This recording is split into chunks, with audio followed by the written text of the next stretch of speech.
You're listening to All Things 3D, where we talk about the world of fabricating, designing, and capturing in the third dimension.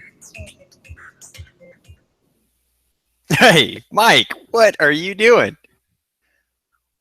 Something looks, this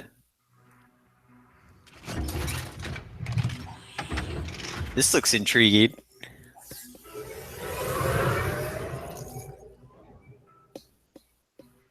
Wow.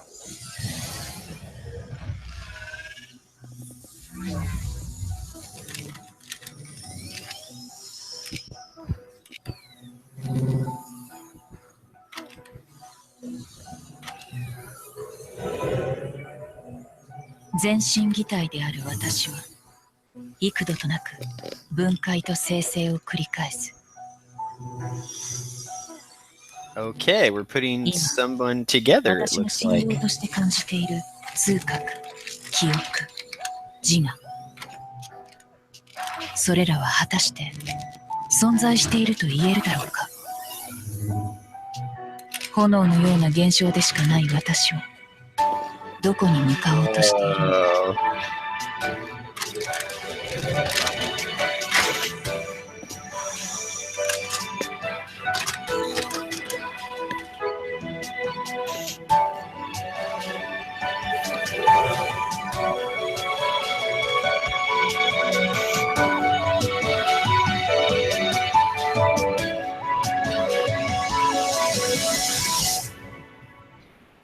Yo, お目覚めかい?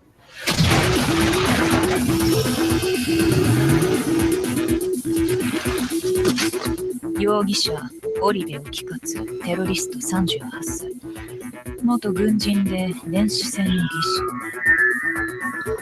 this a movie? Oh, Chris, can you hear me? Yeah, I can hear you, Mike. What are you doing? Well, you know that there's a movie coming out at the end of the month called Ghost in the Shell, you know, with that. Oh, I remember Ghost in the Shell. Charlize Theron. Well, that used to be,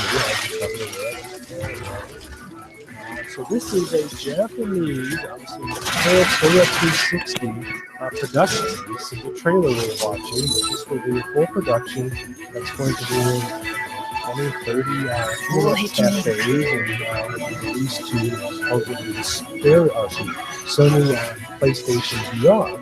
But part of this is, as you can see, it's extremely immersive. Whoa. But more importantly, the technique I used in able to watch that here on my VR Uplay Dream Shredder, which, as you know, is a Daydream compatible VR headset, it allows me to watch this in 8K. And I'm going to talk a little bit more about that later on, how you can do that yourself. More importantly, how you can download the content and watch it at any time without an internet connection to YouTube. So, we'll talk about a little bit about that. Incredible times we live in, Mike. I know. And so, as you know, the theme of this particular episode is what I call Ghost in the TV. Is this going to be one where you're fully immersive? As you know, I wrote an article on LinkedIn about being immersed for the 10 episodes of Westworld. So, jump to this. So, hi there, everybody. Hey, Mike. Hey. Wow, that looks like a pretty polished headset you got there. Oh, thanks. Well, you know, thanks to my friend Chris out at Part 7, who, you know, this is actually, you know, his work through his Form. What do you have? A Form 3? Form 2. Yeah. Form 2. No, he's got the brand new Form 3. However, this is the from the Form 2. This is SLA. He used the white version. It's a little more flexible than I was hoping, but you know, for when he got it to me, which is far less time than it would have taken to get it through Shapeways, he gave me an excellent product, and I've been very happy with it, and was able to actually show it off on Monday. And one of our guests today, actually our only guest today, is Joshua, who'll be joining us a little bit later, who is the organizer of the VR Meetup here in Portland. And, you know, unlike kind of other meetups back home in your area where I used to be, this one was far exceeding anything that I expected, and it was a little bit of a surprise. I got to check out some photos. Josh shared with me some photos while we were getting ready here, and it looked pretty awesome. Well, it was. And so again, thank you, Chris, for getting these to me. And that's why you're the parts oven and the print whisperer. And obviously you're going to have some tips a little bit later. So why don't you kind of tell us what we're going to be talking about today and then get right into our first news item. Yeah, so the Ghost in the Shell video, that looked pretty immersive. So is that ready to go? We can look at that in is it ready for Oculus? Well, actually, let's take a look at essentially all you can get right now is the trailer, and you can download the app. It says get it on. Oh, that's interesting. Now on sale. This is brand new. So let's see what happens when I go out to the Google Play.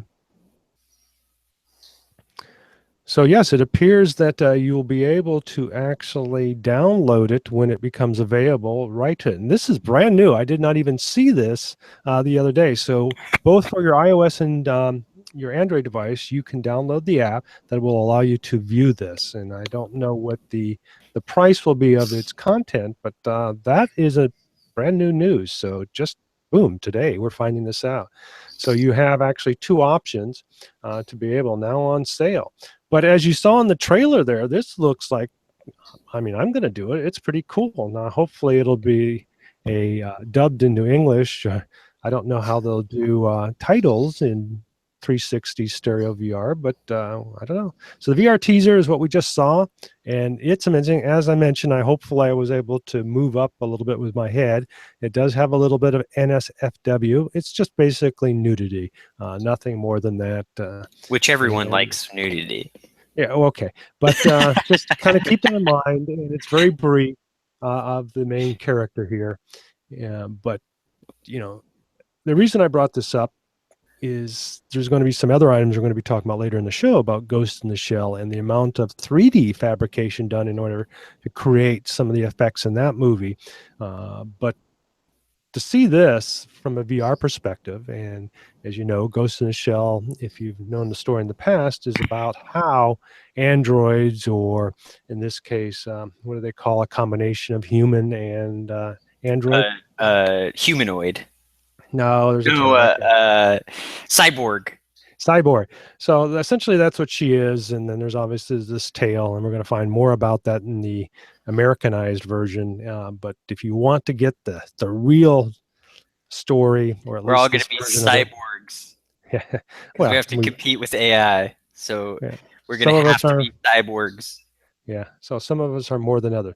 So we already are. We're already cyborgs. So as mentioned, this is brand new what I've seen today, that you can now get this available on iOS and Android directly to your phone. And as mentioned, the version that I was watching is the full 8K. Actually, it's 4K by 4K, what they call above and below or over under stereo 360 projection. And it's stream quality, and I'm going to show us how we're going to be able to do that a little bit later. Stream it. So it streams over the internet. Right. And I'm a little concerned with that, and I'll talk about that a little bit later, but I think there might be ways of getting around that. Okay. So what's your first news item, Mr. Chris? Well, I noticed Carbon brought out a new thing. I got an email about it this week. Carbon, who not necessarily my favorite from a price perspective, and I definitely think, again, they're very much relying on they're basically, Carbon brought out the clip, they're calling it clip technology, air quotes, and with the oxygenated membrane, right? We've covered this several times. They released a couple new machines. One is this M2 printer, which is twice the build capacity of their M1 machine, and then along with it, they have the M1 still, and they have released this smart part washer, which it basically, they're calling this whole system the SpeedCell system, which is a scalable manufacturing unit. So you can make on-demand parts quickly, right? So they have this is their definition, is the SpeedCell is a system of connected manufacturing unit operations that enables repeatable production of end-use parts at any scale. So the M series printers with the automated smart part washer are the first in a series of modular offerings that allow a wide range of industries to design, engineer, make, and deliver end-use parts with one common manufacturing workflow. So they are actually, the carbon, the benefit of the carbon is the speed of the which at which it's able to do SLA.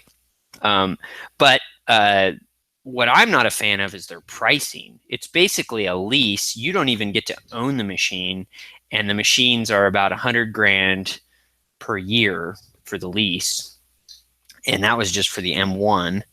And the material, that does not include materials, doesn't include infrastructure, what you're going to have, or the smart part washer, which is apparently. And the great thing, Carbon actually has a bunch of materials too. They've been releasing all kinds of materials to try to keep up, I think, with Formlabs, because we've got some more news about Formlabs coming up here in a few minutes. Cool. Okay, well, I'll bounce right into my item, and this is again an item from the past. And we talked about the Vuz camera. In fact, we had somebody on from them, and I got to experience some of the. I actually checked this out in Oculus. Yes, and you had some reservations about it, but supposedly you can now order it. Now, I tried to reach out to them. I've done it a couple of times to try and get this unit. In fact, I was hoping to have a unit to try out at this VR meetup in Portland the other day, but sadly, they didn't respond. And even though I'll go ahead and click on it now, there you go. You can order it. New orders won't be shipped till April 2017. So I'm assuming they're fulfilling their pre-orders, and I've kind of been reserved a little bit. I should have went ahead and ordered one. However, what I found out is that if you pre-ordered, it was going to be delayed 6 months, and I really didn't want to give up the cash for 6 months. Right. So I may move forward with it now. $800 is a great price.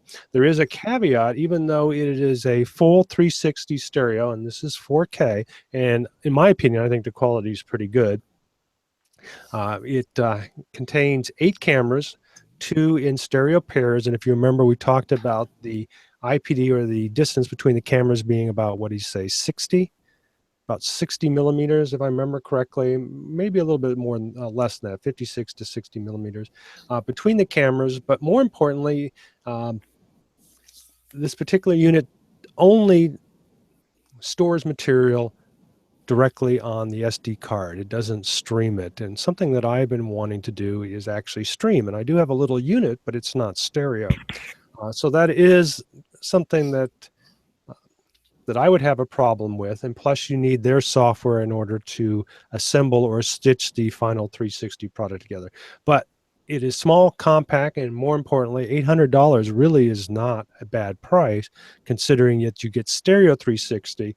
And as they say, if you see it in stereo 360, you don't go back. Well, that's true here. That item that we saw previously is stereo, and it just adds that extra depth that you don't see in standard 360, because normally what happens is that you, with standard 360, is like wrapping in a hemispherical or a full 360 spherical globe or something like that, because it's like wallpaper.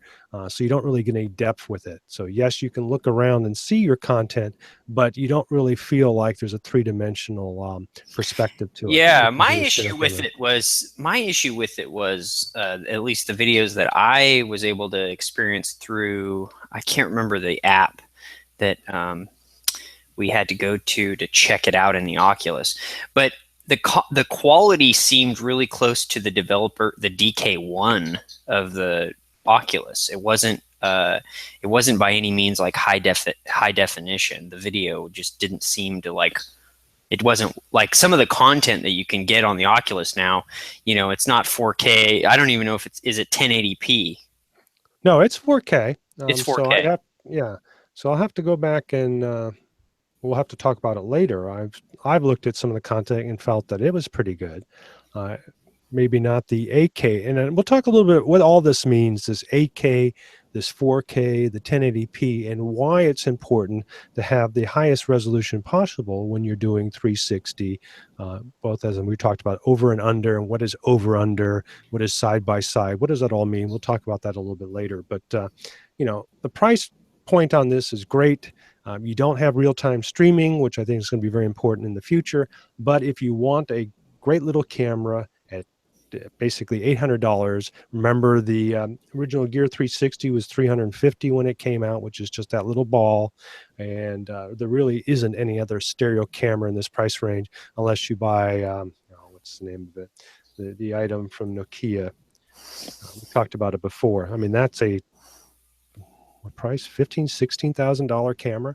So as you can tell, this is far less money, and you could buy several of these and use them like AB cameras. I don't know, but I'm probably going to still move forward with. There's another camera that I'll talk about next week. I'm hoping to have one, or at least have them on to talk about it. Remember the Bobo VR system? Mm-hmm. And I told you I bought their little 120-degree camera for $80, and I have some ideas of how I can combine 3 of those to create something like this for less than $300. But we'll bring that up at a later show. But they're also coming out with a prototype unit for about $3,000, $5,000, somewhere in that price range, that will do streaming and is still 360 stereo. So we'll talk about that a little bit later once I get more information from them on that. But that is Bobo VR, if you remember. I can't forget the name, Bobo VR. Plus, having the kid and father sitting on the couch watching VR TV, kind of the theme of our show here. That's where we're going. We can hold hands with our loved one while we wear our VR headsets. I should take a picture of Siobhan and I sitting on the couch with our VR headsets. Oh, jeez. Okay. So that's that item. So, Chris, what else do you got for us? Well, we could skip down to 3D in medicine, which we love to cover in this show. Formlabs, that's what I wanted to talk about. Actually, I've got a couple of items before that. So okay, go ahead. Okay, so let's look at. Let me see. Make sure I've got these in order. Okay, so that's. So I'm already falling behind. So what do I have? I have the boost camera. Oh, I have a little video to show, and then I'll jump to the. So here we go. I'm only going to show part of this because this is from testing. Hey guys, Weta built a king's ransom of amazing and beautiful objects and technology for Ghost in the Shell. We are about to go look at one of the most beautiful pieces I have seen. It is in the 3D modeling room, and it is an endoskeleton that is the inside of the major. So he essentially did some interviews with the people props behind I have Weta, ever and seen he's going to be up close. talking about, We're and gonna I'll just find kind of out jump how through they- this, but he talked to the person who actually created, remember you just saw the 360 video of the construction of the Ghost in the I don't Shell. think I've ever seen anything quite this beautiful before. And here is the actual It also model, looks like actually fabricated, when I 3D actually start to fabricated. parse how And many people, parts there and are, I guess I wanted to talk to you, Chris, absolute about this. nightmare. What kind of materials this what was am I made looking out at of. here? And I guess So they what you're used looking at SLA is for the a collection translucent, of and Adam Savage had the same point that we have discovered, and I think have figured out how to get clear materials. And 3D printed as we have steel discovered, joints if you to keep the string, cure your and we've got 3D printed knot on some SLA of the clear limbs as material well to hold the shape. with UV Jared, I know and that not this stuff the doesn't happen. impure It's just a sunlight or one-off. something Let's with print it out of different this and let's wavelengths, just you can go. keep it from How much yellowing. experimentation is there into different 3D printing so processes I've been to choose familiar the with that right experience, black, and the also right keep plastic, it the right from metal, the right clear? what do you want to call fogging? So regarding that, So Chris, have you most played projects that with we do clear here, materials we'll with usually your run through form paint too? brush. Yeah, a fair bit. Mostly, I get they're for like prototyping for medical or dental applications is what I've seen. So for like, pieces that are going to be end use parts in clear later on, once they're injection molded or blow molded or whatever, they're just simulating what a clear part's going to look like. But you can achieve this, there's clear materials or transparent-ish materials with polyjet too. So, you can use polyjet to get these kind of pieces out of like an Objet machine, or a Stratasys now owns Objet. So there's different ways you could do it. There are also transparent materials you can print, like T-glaze for using with FDM. So obviously these were clearly done either stereolithography or polyjet. Yeah, I think they said that they were stereolithography, but again, I don't know of a stereolithography that does such large pieces. So it may have been the latter of the two that you just Well, there's mentioned. industrial grade. Yeah, there's definitely 3D systems machines out there that are kind of like huge. They'll do big pieces, or like I said, PolyJet would give pieces that kind of have this look. So there's more than one way to skin a cat. Right. So, but the whole point is this whole thing was 3D fabricated and then assembled. And he asked the question, well, maybe there was work in getting it assembled. And he said, no, all the pieces fit pretty good together, which I'm not surprised. The accuracy we can get with our component fabrication is pretty good now, as a testament to you, Chris, because actually I've combined the Shapeways SLS with your SLA, and they fit pretty good together. There's very little variation. So we've come a long way. The Form 2 is actually, one of the problems with the Form 1 is you had some nice quality, but they had some problems with the accuracy in the components. And it appears Form 2 has done a much better job in providing accuracy in components. So behind me here is the article out on Tested. So take a look at it. Like I said, you can watch the full interview if you want to learn more about the process of creating this. Obviously, it's very complex. Adam Savage seems to have been orgasmic in his conversation with it. He seemed to really love this thing. So be careful with that. I don't think I've ever seen him that excited on something before. But It's a beautiful model. It really is. Like you can tell that that guy spent a lot of time doing that. Well, and yeah, but regardless of the point, it's obviously a very nice looking model, and hands down, the Weta makes me want to see the movie even more, just to see the craftsmanship, since they obviously have taken a lot of practical effects, which seems to be what's happening now in the movie industry. Is we're kind of going back now that we have other technologies to provide even better practical effects and fabrication. We're starting to see kind of, I wouldn't say a throwback, but obviously be able to bring great detail into the artistry of practicals. So, and if you know that, did you watch Rogue One yet, Chris? I haven't yet, not yet. Okay. So if you watch Rogue One, you'll see a lot of practical. And actually, what did I see? Some scene from the last of the precursor movies, the last one where Anakin becomes Darth Vader, and you could tell the whole thing was done on a green screen. It just didn't have that feeling that you're actually there, that Rogue One and then the previous Star Wars that came out last year had, that you actually felt like you were part of the Star Wars scene. And all of that to me is just, to me, a precursor to what we're going to be seeing in the future, where you're going to be actually standing on one of these Star Wars battlefield as these guys pass you and be able to look around. So I feel that immersion is going to be there. I don't know how they're going to do it. Like, you'll be in the IMAX, says, okay, put on your IMAX goggles now. So we'll have to figure out how that's going to happen. And maybe at a later date, we'll talk about what IMAX is doing in order to provide immersion outside the theater, in their lobbies and so forth. All right, Chris, I know you've got a health item, but I've got one more item to talk about, and that's an architectural visualization. And then we'll get into the health items, and then we'll bring Joshua on in just a second. Okay, so let me just jump back to my own screen so I can make sure that I have.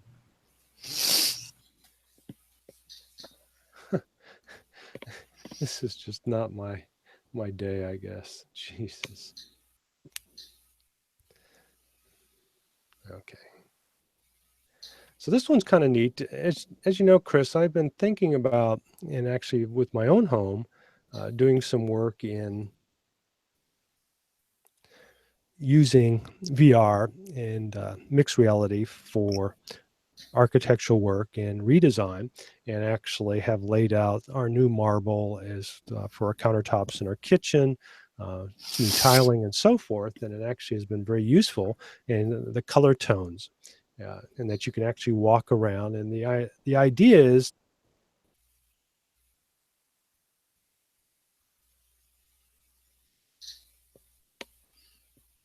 Looks like we might lost Mike. So there he is. Are we back? Yeah, we're back. Jesus, this Joshua, this normally doesn't happen. This is Okay. So for whatever reason, I was logged completely out of Google, and that's what you saw there. What a day. Okay, so back to the point. So this company is out of England, and they're going to be on our show later in the month or early in April. But what they do is something similar to that. But let me take a look at some of their visualizations. I mean, they're just stunning. And they're using the Unreal Engine. There we go. Can you see these? Yeah.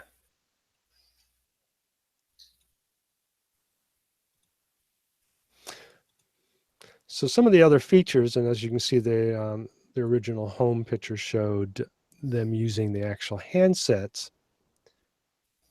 Okay, so maybe we'll not get there. There we go. So they're using the HTC Vive and actually able to assemble and modify things of the architectural areas without being outside of it in a standard editor. And when I emailed them, they kind of told me that all they're using right now are the tools within Unreal that allows you to do VR editing. I don't know if you're familiar with that. I think I gave a small demo before, but Unreal has some tools that allow you to make modifications directly in the Unreal editor for your environment. And that's what they're using in order to show the clients they can move things around while they're there. And I was hoping for it to be a little bit more formalized than that, and they are working on something like that. And as I've mentioned, what I plan to do is actually have panels set up with colors and so forth that you can actually click on while you're in the environment. But we'll have them on a later date. So now we can get into the health items, Chris. Okay, 3D in medicine. My news item again, I said I would play off the Carbon 3D into Formlabs, which obviously Formlabs is doing wonders with their machines and kind of bringing SLA to the masses. And so what they had a blog entry, was it yesterday? End-to-end digital dentistry, new dental materials, applications, and integrations. And they kind of go into detail in this, They launched two new resins for dentistry. So professional materials so they have a dental model resin, which is designed for crown and bridge models with removable dies. Dental model resin is a high precision, high accuracy resin. And so this is good for crowns and bridge models with removable dies. And then they have this new dental SG resin, which is an autoclavable class 1 biocompatible resin designed for printing precise surgical guides and similar devices. And they have white papers, sample parts, and you can order this stuff now. And then obviously they have dental LT clear that they've had before, or that they're bringing out.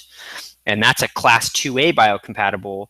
The high fracture wear resistance of LT clear make it ideal for splints, retainers, and other direct printed orthodontic devices. So they're actually going to make it so in the Form 2, we can print retainers and splints and things that actually go, and even like the Invisalign that can pop right into your mouth because it's a class 2A biocompatible resin. So 3 new resins. It looks like they're really taking the dentistry part of it. They're trying to get those dentists buying these machines, buying this material, because it's, it's well, the if you future of remember, dentistry. Not only did he become part of our presentation, but I did some interviews with a dentist there in San Luis Obispo. Yeah. And went through this whole process of doing my own filling using the Form 1. And what we found out, at least at that time, it was too slow, and obviously the materials couldn't be put in your mouth, but you could make positives, and it did seem to work. So in the right hands, obviously we're moving forward with that. Okay, so we are actually a few minutes late, so I'm going to introduce Joshua. And Joshua, sorry for that. No worries, Michael. Appreciate you coming on. And Josh and I know each other because I basically reached out to him, told him, hey, I'm in the VR and 3D fabrication, all this other stuff. And I was hoping that possibly we could get together, and we did. and I had an opportunity to actually do a presentation with them on Monday. But Joshua not only runs his own company, and my brain's not working properly today, so I'll let him introduce his company, but he also organizes the large, I mean massive group of people behind the VR Meetup here in Portland. So Joshua, take it over. Tell us who you are, what you do, and where do you live besides Portland? Yeah, great, Michael. Thanks for having me on. So my name is Joshua Allen Young, and I live in Portland, Oregon, and I run my own creative studio called Reflective Brands. And we do a lot of traditional marketing pieces like web development, graphic design, video production, and really we're storytellers. And so I got really excited about virtual reality about 2 years ago after having done my first experience, which a friend of mine actually built himself.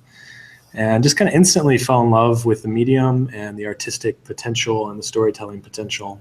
And so I moved to Portland just over a year ago, and kind of through happenstance and a little bit of luck, I met Kent Bai, who many might know runs the Voices of VR podcast. And he had also founded the Portland VR Meetup and been running that for about 2 years. And because he got so busy with he has over 500 episodes at this point, he's writing a book and just an intense travel schedule, the local meetup was kind of lapsing. It wasn't a very active group. And so I offered to take it over, and he accepted. And I've been running that for just since the beginning of last year. And we just had this past Monday our first event on March 13th, and Michael was one of the 3 presenters. And it was great. We were hosted by New Relic in their large community space. We had a little over 200 people with a bunch of Vive setups, some Oculuses. So we were given lots of demos. We had food. And basically what I'm really working to do is create these community events where we can really bring together the Portland scene so everybody can learn what each other is doing. There's just so many amazing people like yourself, Michael, that are just doing really unique things in this industry who don't necessarily know about each other yet. So I'm working really hard to create something that on a monthly basis brings the community together. And you've been doing, well, at least in the short time that I've known you, you've done an excellent job. I was very, very impressed with the way that it turned out. It was very smoothly run, and the presentation, you had a group from Seattle come down and actually film it. I was told that it was going to be live streamed, but I never got a link to it. Do you know if it's out on YouTube or anything? So, just like you're experiencing today, we had some technical hiccups. So the live stream didn't go exactly as planned, but we do have a copy that New Relic recorded that's going to be posted within the next week. So I'll have that to you soon. It was our first time at the venue, so we had to kind of learn a couple of lessons. But yeah, we're collaborating with Tim Rea up in Seattle and a few of the other Seattle people to start generating some awesome media. Our goal is really to, or at least what I would like to do is on a monthly basis is bring in a great keynote. We have a lot of people locally. We're right on the I-5, so there's tons of people up in Seattle, only 3 hours away. The Bay is a short flight. So really the goal is to bring in some awesome speakers and to absolutely stream these talks. We'd love to get our hands on one of those 360 streaming cameras so we can make it a little more immersive. And yeah. Well, as you know, and obviously I've been sick, Chris, and I think I'm getting better today. But I was pretty bad off on Monday, and I had forgotten. And I actually have a small streaming camera. Actually, I figured a way to work with a standard iPod using Wi-Fi, and I was ready to set it up. But when you don't bring it, it doesn't get set up very well. So I will make sure. The other thing is I'm trying to really push this company. It's a little bit more of an investment, but as I mentioned, Bobo VR has this $3,000 to $5,000 camera that I think is going to be a hit, and one of its feature is I'm sorry, it's not Bobo VR. I apologize for it. It's the same company who makes that little 360 camera that I have now. So they now have a pro version of that, and I don't remember the name, Insta 360 or something like that, but which you just put on your iPhone, and it works great. And I don't know if I showed it to you, Josh, or not, but if not, I'll make sure that when we meet up for coffee that I do bring it out, and maybe we'll do a little instant thing right there in the moment. Great. But the whole point is it just fits on an iPhone, but I wanted to see if it actually worked with an iPod, because if you don't have an iPhone as your main phone, or even if you have an iPhone as your main phone, you don't want to necessarily have it to be your full device for doing 360. So I wanted to see if it worked with an iPhone or iPod, which is only a less than $200 product. And sure enough, it did work with this product. In fact, I have it in another room, but I found that it didn't fit quite right. So I took an adapter cable, which is a lightning port, adapter cable, and I was able to plug it into the unit, tape it to it to make sure it's secure, and then put it in the back of the iPod, and it works great. So for those of you who don't have an iPhone or don't want to commit your iPhone for just this, an iPod's a great way to go, and I don't even think they're aware of it. I think I sent them an email on it. But it works great with it. The other thing is, even if you don't have an iPod, if you have an iPad, it'll work with the iPad too. You'll just have to use the iPhone application.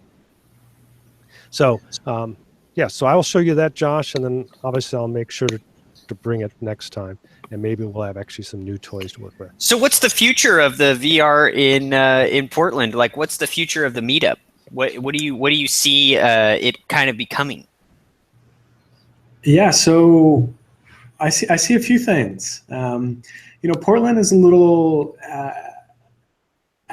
overall, it's kind of stealthy, and what I mean by that is people kind of consider Portland to be just really small, like the tech scene's kind of small. I mean, that's what's kind of been the talk for years, especially when compared to Seattle or the Bay.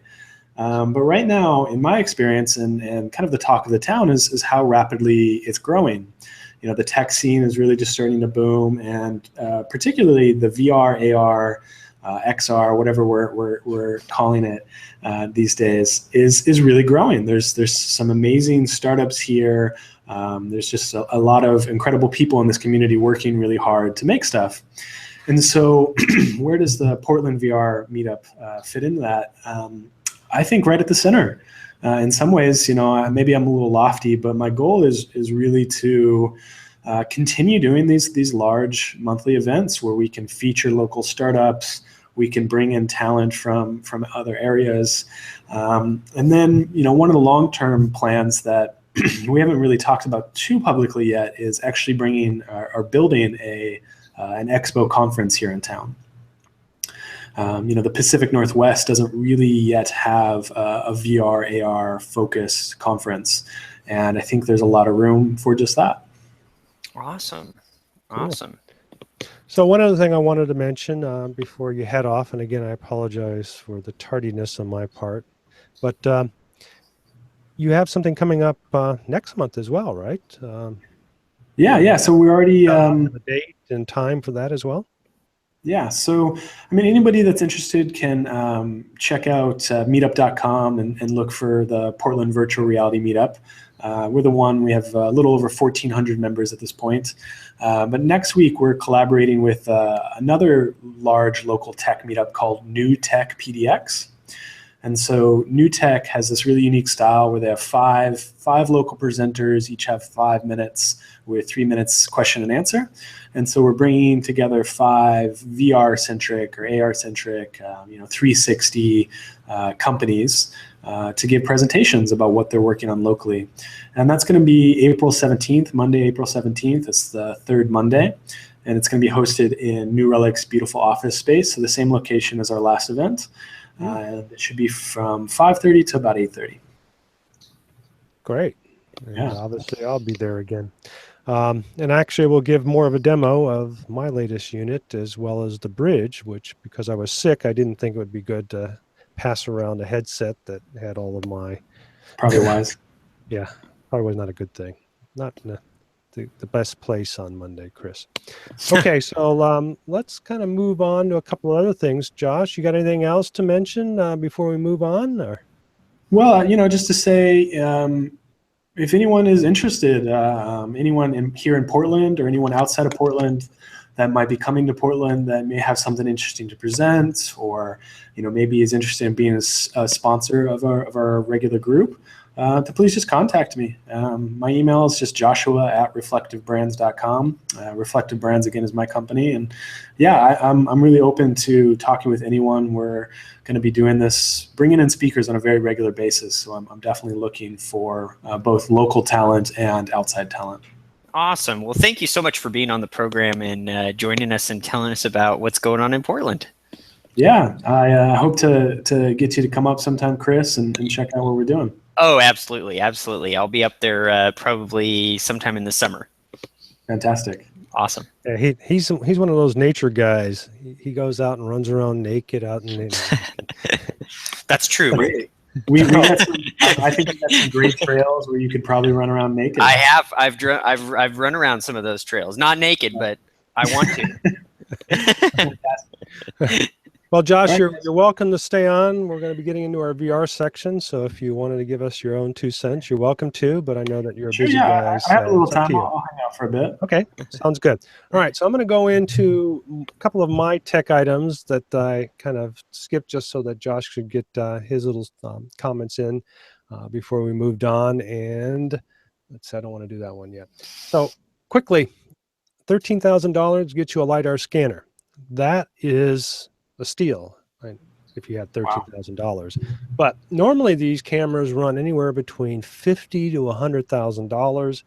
One company that makes these is Trimble, and they can be quite expensive. They work in a unique sense of what they call, now I can't think of the term now. But essentially, they transmit laser and then they reflect it back, and it's kind of time of flight. They kind of bathe the object using a scanning process. They get a ton of points. In this case, they can gather 300,000 points per second. But I mean, these things can be huge. Now, the concern is these are point clouds, and then there are software, obviously, to convert that into faces. But even so, this is still a lot of computation.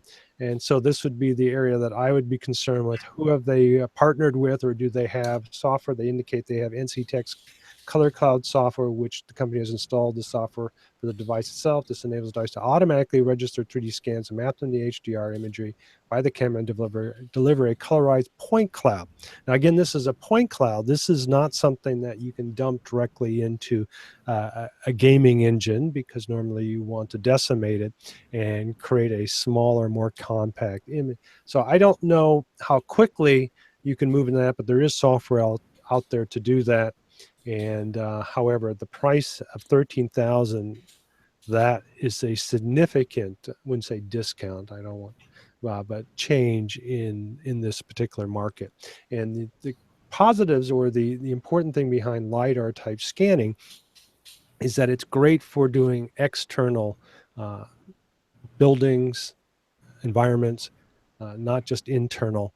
And because of that, you can do all kinds of things with it. It's something that I'm familiar with in working with the RM Design Group architectural firm. They had a surveying group, and they used to take that out there and scan the outside of facades in order to measure cracks. Remember when the earthquake occurred back in Paso Robles? Oh, yeah. Okay. So how could I forget? Yeah. So they actually took one of these LiDAR systems out there to scan the front of facades to see how much shifts and changes and cracks that could not be perceptible, or possibly to the human eye, they were able to actually measure using this system. Wow. So that's one of the advantages. They also used it to scan some of the work out at Hearst Castle. So obviously there's a lot of benefits to it. The problem is, in the past, because the unit is expensive and the software is expensive and the time involved is fairly lengthy, this can be a very expensive process. So this may all start to change now that we can bring the price down on the actual hardware itself. So I'm pretty impressed with that. Again, I don't have the pocket change for it, but Chris, you might want to look at that. yeah, because I just have 13,000 lying around for a LiDAR. Yeah, no, I'm waiting for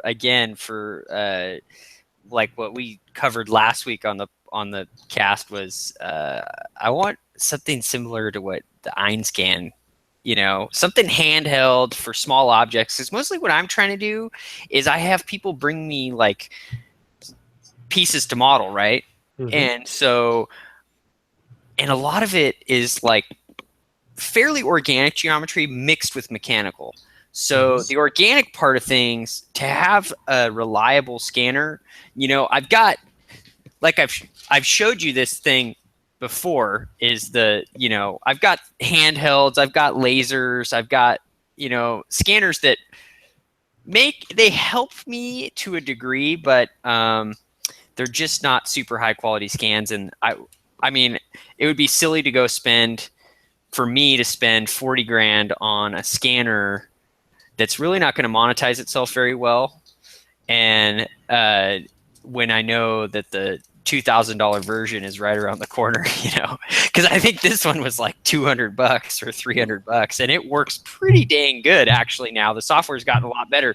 It's a Chinese product called what's it called? I can look it up. It's right on my. It's called an XYZ scan, and it works pretty damn good. And it'll do scans of people. It has the Intel RealSense built right into it, so it works fairly well now. When I first bought it, the software was almost unbearably unusable. So it wasn't very usable, but now it works well. And so, but that kind of pivots right into this next part that I'll just continue on 3D Scanner Darkly, if that's all right, Mike. Well, let me pull up the Einscan. Yeah. So, or what was the one we covered last week? They had a new, it was Shining 3D. Yeah. It's the same. Yeah. Yeah, and they had a new one, right? This is it. And you can go and you can look at the models that this thing produces are mind-blowingly good. But it's just a matter of like, do you need to have crazy cameras that are industrial grade cameras in there? You could probably get away with webcams, right? And that's what a lot of these guys are doing. And just take the structured light kind of ideas and just make it cheaper. And that's only a year or two away, right? So like we're not very far away from having these same type scanners, but being a couple $100 versus being $40,000. Well, this one here I think is less than 5,000 if I remember correctly. No way. And if you look, yeah. No way. Yeah. No. Yeah. All right. I looked at them. I thought it was closer to 25. I thought their newest one was closer to 25. Arktech. You're mixing them up. Oh, it's the Arktech. You're right. No, that's these. Well, I haven't checked out the scans that come off this yet, so I got to check out the scan. You're right. This is a different one. I was talking about the Arktech scanner. You're totally right. No, but we talked about these. Remember, they have donated this particular Einscan, actually their previous model, the Einscan Pro, to museums so that they could scan in their sculptures and then make them publicly available. And we spent, good 10, 15 minutes going through some of those cool models that you can actually download. Yeah. So I think you're right. That's I actually have that website saved and have some of those models downloaded, ready to print. Yeah, it's a cool site, but they talk about that, and we've talked about it at some length. This is the one, and remember when I went to CES in 2015, I saw their first unit, and I thought they're going to make some waves in this market. So I obviously have spent my money elsewhere right now, but this would be an excellent product if you're going to get into it. So I would look into this, Chris. I think this might solve some of those problems you're looking at, because it does a lot of what the Arktech does for a lot less. Right. Yeah, no, it definitely might be an option. So getting into that, so we'll transition from this. This is structured light, and one of my favorites out there is photogrammetry, because I think that technology is amazing at what it does. And this is a blog post that comes from Katja thinks so. What's that? Katja thinks so. Wasn't her name? Oh yeah. No, it was starts with a T. I've forgotten already. Tanya? Tanya, yes. Yeah. Oh, yeah. Yeah, photogrammetry. So Remake, Autodesk has been pouring a bunch of resources into their product Remake. But there's another product out there called Agisoft Photoscan. And it's pretty popular amongst like the photogrammetry people in the subreddits. And this is an interesting workflow that this guy... Shaker, Shasher. Vice. He's a software developer and freelancer. He wrote a little blog article a couple days ago on, and I found it very interesting because he documented it very well. He used an Arduino to make a turntable. I've done the exact same thing as him, except for he just took it to the next level. He actually used the Agisoft markers and then tied it into his camera, right? Which I've done the same exact thing. I have the same turntable set up in my office in a photo booth. So I have a very similar setup as this, but he kind of took it to the next level, and he actually shows exactly what he did to post-process the models. So this looks like Lightroom or Photoshop. Or Photoshop, yeah. Yeah, and then he shows his workflow in Agisoft, which I actually don't own Agisoft, but I've been looking at maybe purchasing a license because you can buy just the standard license for, I think it's like $179 or $199, which, you know, if you have a project that you really need to get in, it's pretty good. And then he has kind of a pretty good video of the whole system working and showing like the little interval. I think he even posts his code on here for the Arduino. Super simple setup for you know, and it's printing the Agisoft markers. And then he shared the Sketchfab model here, and you can check it out. And Sketchfab, like, you got to let it load, but I mean, that's a pretty dang good quality model, you know. Yeah, that's pretty impressive. Yeah. So if you're trying to capture some like you know, real organic geometry, this would do it. You know, I mean, that camera body is somewhat an organic shape that might be somewhat difficult to really capture. There's a lot of features on there, and to pull that into your CAD and be able to recreate that, I mean, you could take measurements all day long, but to have that 3D scan data, I can pull this into SpaceClaim and kind of reverse engineer it. And then you also have that texture map, which comes in really handy. So I think that workflow is actually pretty good. I think that's what I love about the photogrammetry part is you're coming from the photos. So now I'm like waiting. I want technology that has like a structured light with a camera, just a regular digital SLR camera even. And then it syncs up with this turntable idea. So you can rotate an object. So you get depth information, maybe a little bit more accuracy on the depth information, but then you get that texture map. And then the photogrammetry can actually help solve the geometry of the part. So I think it's a great workflow. I put the link to the blog article right in the show notes, and you can check it out on our podcast show notes. Great. Thank you, Chris. And more a little bit about Agisoft is their software. You can get standard license for $179 or the professional. They do have a comparison of what the difference is between the two. That you need to check out. But well, you know what's funny is you go to the license terms and you read on it, and it doesn't say anything. There, you click on license terms and it talks about a floating license versus a standard license, but it doesn't actually talk about professional versus standard. So I don't know. I don't really know the reason why you'd spend $3,500 on it and what that's going to gain you, but maybe it'll get you more features. We'll click on standard edition. Oh, here we go. Okay. So you found another little link. Okay, so it's dense point cloud. So here's here we go. Okay, I couldn't find this, or I didn't see this. So as you can see, there's a ton more features, but the main ones, which is photogrammetry triangulation, dense point cloud, 3D model generation and texturing, spherical panorama, stitching, and fisheye support, they're all in the standard. So your basic things that probably can work with that tutorial are all in the standard, which is not that expensive. And there's another company, and I can't think of their names now, and I was trying to look for it, then maybe I'll bring it up when we've actually had somebody. Do you remember when we did that two-parter about the fraud in Berlin, of the capture of that Nefertiti? museum? Nefertiti? Correct. Nefertiti. Yeah. And we had a few experts on, and one of the guys was talking about another piece of software that he uses, and I'll try and find it for the next show.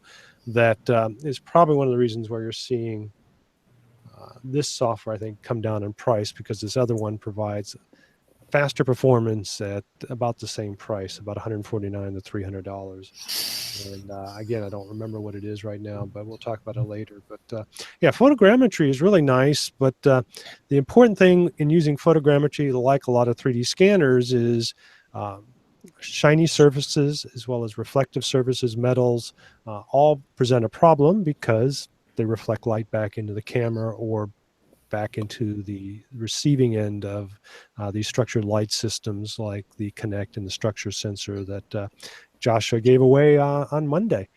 Well, maybe next week I'll give a print whisperer tip on that, on how to mitigate shiny objects in your 3D scans. So we'll talk about that next week.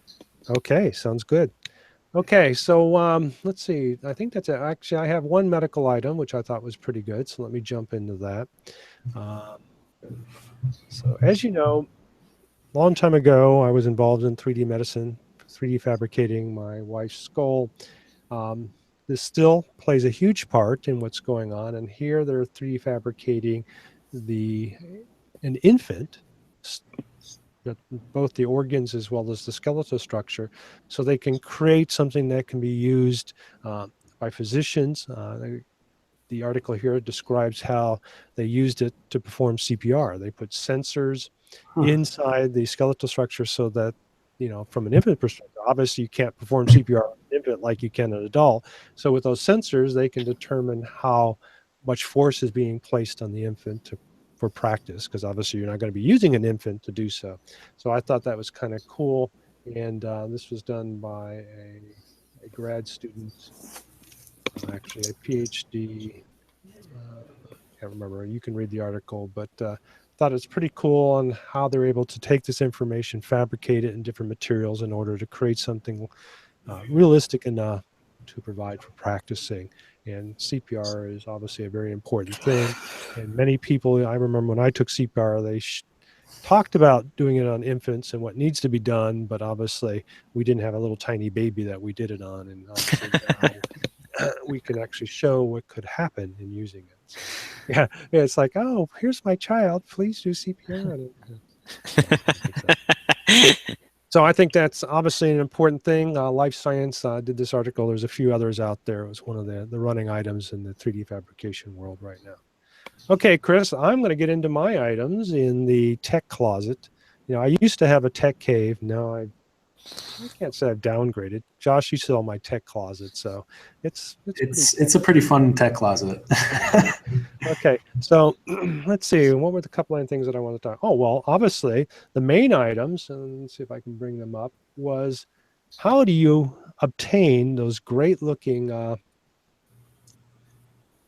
videos like I showed earlier and put them on your Android device. And I'm going to talk about Daydream in particular because I've got a product called Dream Treader, which is a Daydream compatible device. And one of the things that I have found discouraging, and I'll jump to the screen, is when you look at least the cardboard version in Daydream, you don't really know what HQ means, but you were limited to 2K panoramics. And what does that mean? Well, with standard video, you know that 1080p means 1920 by 1080p vertically. And if you go to 4K, it's 3860 by, 3840 by 2160. And so you can tell that you've got more pixels to work with, which means you can have higher fidelity. In VR, if you say you've got a 1080p VR, remember, it's not just what you see in front of your face, but it's what's being used to create the whole spherical envelope. So 1080p is being stretched beyond what you normally see in front of your face. So 1080p, if you've looked at any 1080p stuff, and maybe that's what you were seeing on your Oculus there, Chris, with that from the Vu's 3D camera, was lower quality because of the diminishing 1080p. But if we expand that out to 4K, now we've got 4K that's surrounding us, and it provides us obviously a much better definition. The problem with 4K is transferring it over a internet connection, which is difficult to do even in a wired situation. You're going to have a very fast internet connection. And then a desktop has to have the horsepower in order to create a spherical image that works pretty well. So what I have found is I've done some tests with 8K, which is even pushing it further, which gives you kind of 4K, but now in a spherical envelope, and that gives you the most detail, but that is probably the hardest on your system unless you have them locally. So what I have found is, and if you look behind me, is a product called 4K Download, which I've been using for several years now. This is how I bring in the videos from YouTube that I show on the show that are done on that, so I don't have to worry about them being streamed while we're streaming. So that helps provide quality on our part, and also allows me to add other things like myself in the middle of them and things like that. And so I've been using this product for a few years. It's free. Obviously you can donate, and I do recommend it, but you can download it. And they have some new features that have just come out that not only will it download multiple versions at different resolutions, but it now downloads the 360 equirectangular in its format. So you can now basically create a repository of offline materials that are equirectangular. And what that means is, if you've seen it, is stretching out the spherical into a 2D plane. And also we'll do over and under, which is the process that YouTube does. And what that does is it sets two equirectangles, one on top of the other. So what you have, let's say in the 4K, what they call the 8K mode, is a 4K upper, and then a 4K lower, which is for left and right eyes. And that's how they combine them in YouTube. And you can download that as well. In fact, I'll give you a little example. Here's some test footage of an Unreal Engine that I had done. And as you can see, it's running there. And, so as you can see, it's the over and under. And this one is a 4K, but it's compressed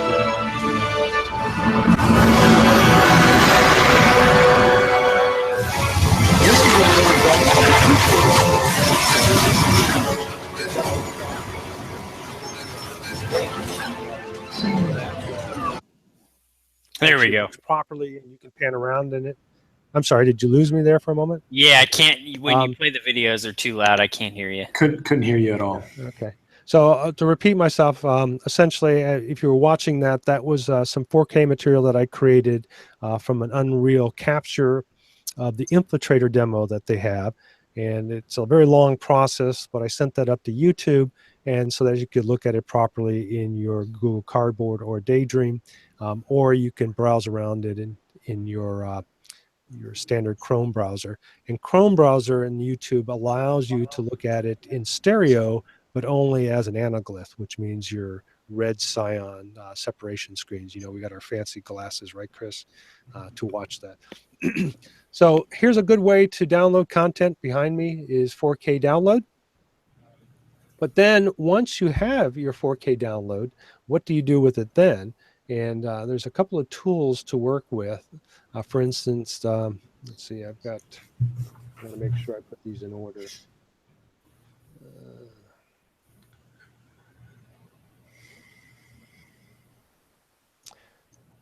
Okay, so I'll go ahead and look at Skybox first. This has come out recently as well. And if you have a Daydream viewer, you haven't really had the opportunity to watch any video inside your headset. What's nice about the Daydream viewer, and I've already like the one I have here. I'll bounce to this screen. This is the Dream Shredder. But using a Daydream viewer and the Daydream controller, you don't normally have to go out and mess with the screen. And even though this makes it very easy because the front pops off, see, and then you have access to the screen, the Daydream, kind of the nice thing about the Daydream UI is that with the little Daydream controller, all of it can be done without you having to remove anything. That's technically the way it's supposed to work, but I found that security features and giving permission to using the camera, you still have to get outside of it. So it is somewhat of annoyance until they take care of that. But because of that, you can basically jump from application to application without taking off the headset. Kind of like if you're using the Oculus CV, you've got your whole menu in there, or the HTC Vive, or even the HTC Vive menu system, which I'm sorry, you can use the the Steam engine as your library, or you can use HT's library, but both of them, you have access to the content while you're in the headset, so you don't have to take it off. So with Daydream, you have that same thing, and if you've got a Gear VR, same thing there. You can access your content without having to take the headset off. But there hasn't been a video viewer until now, and that's the product behind me now, called Skybox, and it's been out for a little while. And one of the cool things is it also supports 4K video. More importantly, it supports full equirectangular 360 as well as 180s and stereo. And as you know, as I mentioned last week, I watched Tron, the whole movie, using the Skybox, which is pretty cool because you can expand it out to your edges. Now, it's not a 180 or 360, but it still gives you a huge screen, larger than an IMAX, in stereo, so you get that 3 dimensions that you see in Tron. Chris, wasn't that one of your favorite movies too, Tron? Yeah, So, for sure. The new one. So if you haven't had a chance to watch it in Unreal, or not Unreal, in your Oculus, you might want to try it. It's a whole different experience. Is that one of your movies too, Josh? I didn't get a real sense that the crowd at the meetup on Monday was a big Tron group, but it had there was mixed definitely a reviews. few people that I think appreciated your reference. Yeah, I mean, to me, it's a classic sci-fi, but I'm definitely a hardcore dork. Well, I think many of us are. But I actually like Tron Legacy, and supposedly there's a new one coming out, so I'll be looking forward to that. I don't know, having Daft Punk's music behind it, and I just thought the effects were great. Now, that would be a cool movie to actually have done in 360, and that you were part absolutely. of it. I think that would have been cool. But the next best thing is using Skybox. But again, more importantly, as we watched in the beginning, I was using Skybox to watch that Ghost in the Shell anime 360, lack of a better word for it. So again, free tool, it's free. So if you've got a Daydream, don't hesitate to get it. And another cool tool for your desktop, and I think it's available only for Windows, is Pot Player. If you're not familiar with Pot Player, a South Korean developer created this, and this has been my go-to. I know a lot of people use, what is it? Starts with a V. The other VLC, I think it is. Yeah, VLC. A lot of people use VLC, but to me, this has been my go-to viewer. And they have just improved it. Not only do they have hardware acceleration, but they've now added 3D to it. So you can download and play, or actually downloads and using the 4K, whatever it was called, 4K download previously, but you can now view content in stereo in multiple versions, anaglyph. If you've got a monitor that does, what do they call it? Line streaming at 2 different resolutions so that you can use the polarized glasses. If you've got one of the glass sets from Nvidia that has the what do you want to call it? They were not polarized, but they use 2 different LCD shutter glasses. So this supports it all, but it also supports 360s and 180s. Now, obviously, on a monitor, you have to use your mouse to move around in it. But I think it's pretty cool, and I don't have it loaded on this machine because it's already obviously causing me a lot of problems. But download it. Again, it's another free product, and I think you can donate to them, which I would recommend, because I think it's the best viewer out there. And now with 360 and stereo capability, there's nothing else that competes it.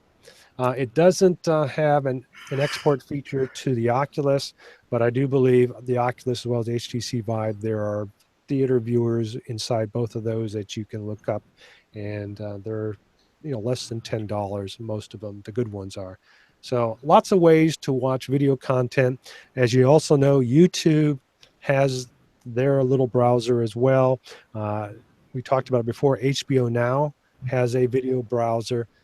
Again, they're only 2D content or 3D content. Netflix has one, Hulu has one. So there's really no reason to take off your viewer now. So really, we need. Wait, and then this goes into my next news item.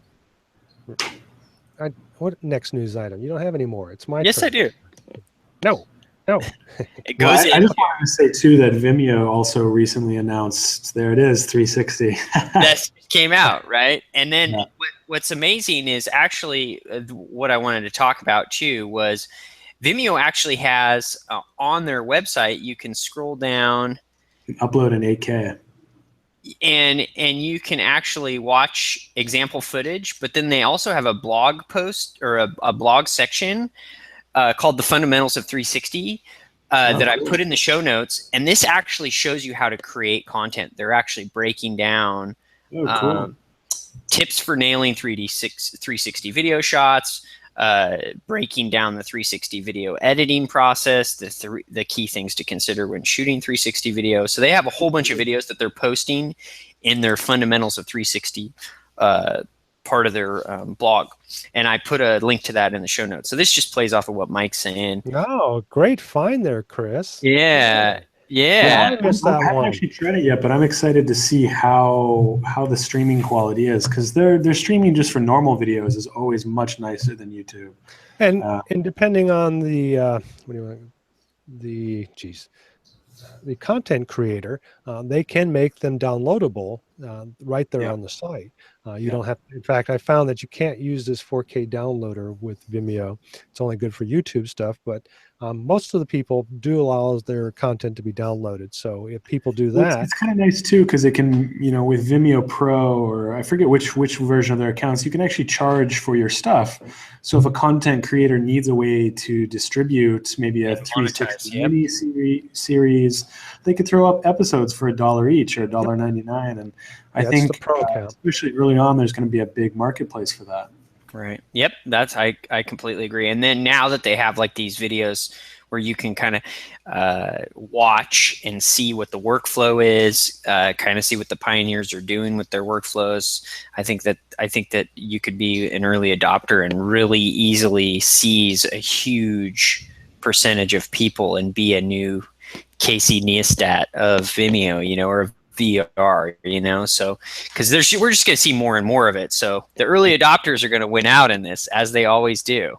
I agree. Especially when you can get those cameras for $800 now and get decent quality 4K 360 footage.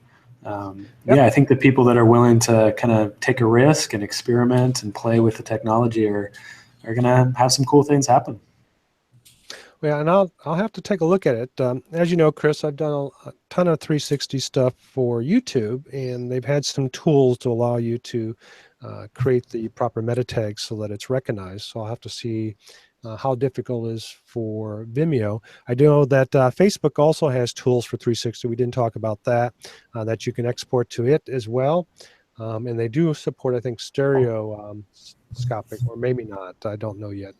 And there's somebody else. Thing with Facebook is there's no monetization for content creators at all. With YouTube, at least you can do ad revenue. Yes. Yeah, but if you wanted to put some promo stuff out there, at least there is that capability. Or if you the cool thing is with the Gear 360 and this other you can just dump stuff directly to it without having to do any further processing.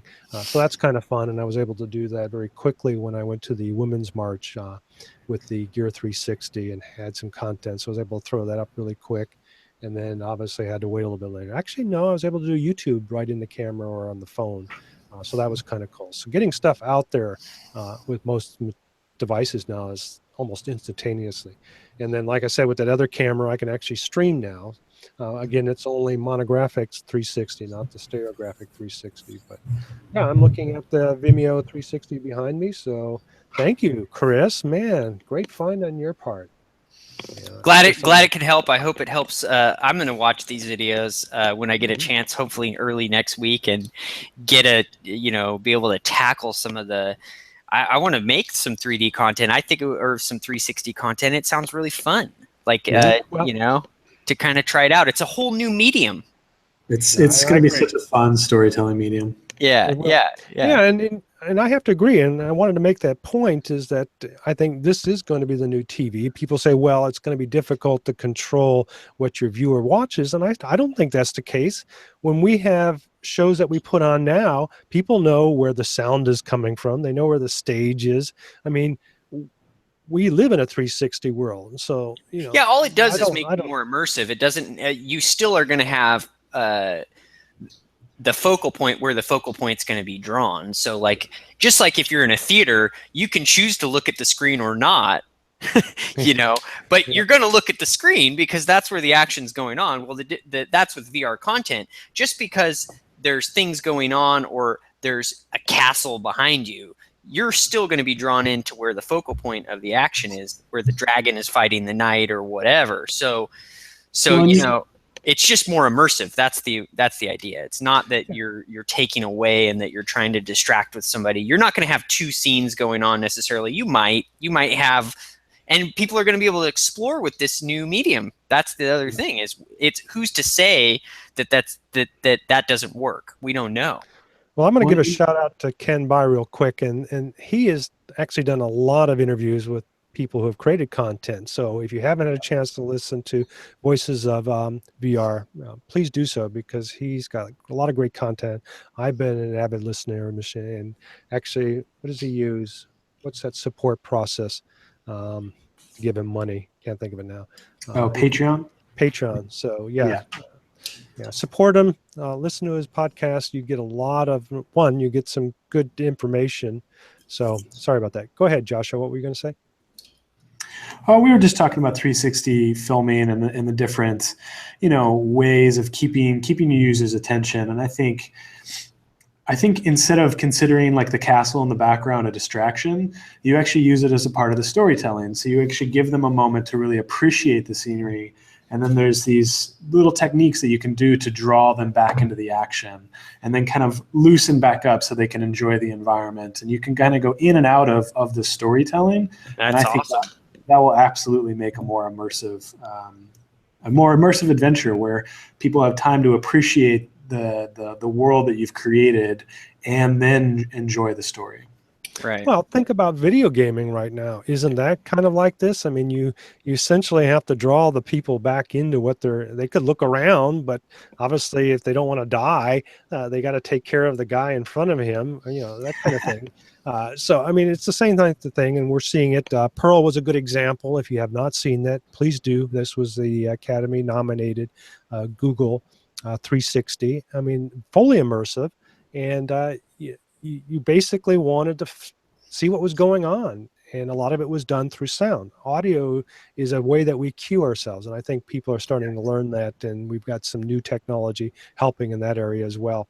So the camera that I was talking about before that's really expensive, and if you can afford it, do so because the quality is great, is the Nokia Ozo, but it's like $16,000 now, so it's pretty expensive, but that is a go-to camera from a pro perspective.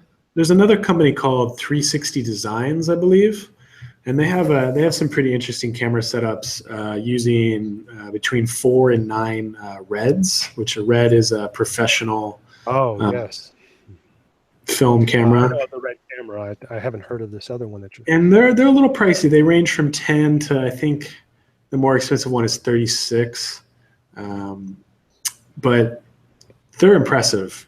The quality is pretty impressive.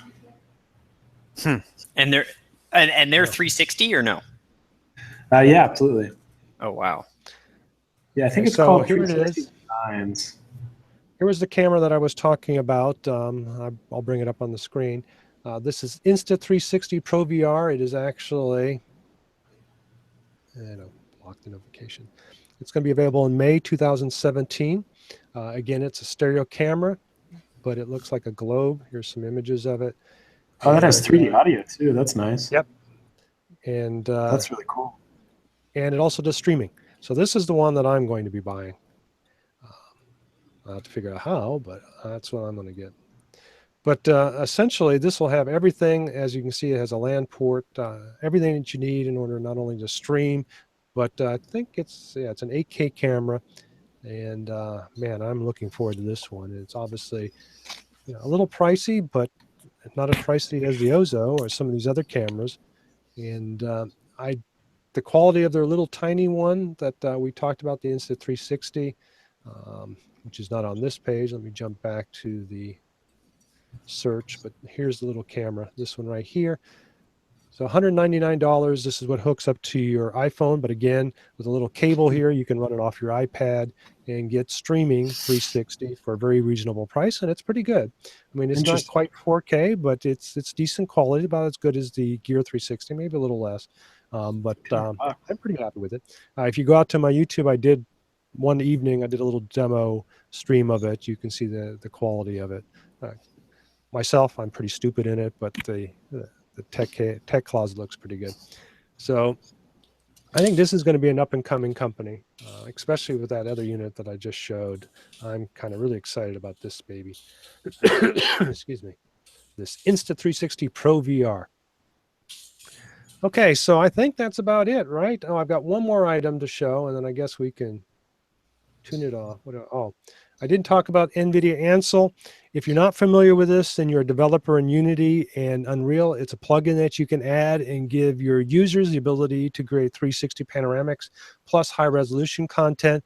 More importantly, you can create your own scenes and then use the Ansel to walk around and actually direct while you're in your gaming environment to create 360 panoramics. It doesn't do video, but it does create some extremely high resolution clips. And like I mentioned, the plugin is available for the Unity as well as the Unreal Engine, and will be coming out for, and I still need to talk about that at later date, the Lumber, I want to say Lumberyard.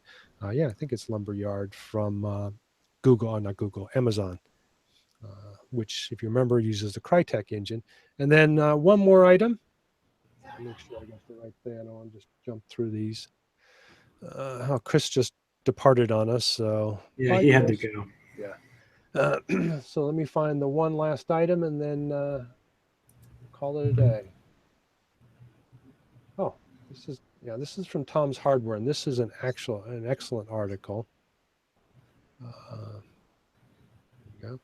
So we were just talking about the quality of using rectangular, but now they've got something that Google's been working on, and you can start working with it now, called equiangular cube maps, EAC. And if you're not familiar with equirectangular, which is basically mapping a spherical onto a 2D plane, cube maps a spherical onto multiple planes, or a cube, which actually prevents some of the distortions, but it's a little costlier, especially from a video. So what they've come up with is a way to continue to create equirectangulars. Here they call it, here's your spherical map to a cube, maps it out, but then they show how they compensate for how it maps it out to provide better high resolution quality. And so here's your standards, and they can tell you how the pixel counts change depending, because literally you're stretching it out into a 2D plane, but you still have a lot of content, and you're not really balancing it out. No, they're saying with this equiangular cube map, you're actually balancing it out better.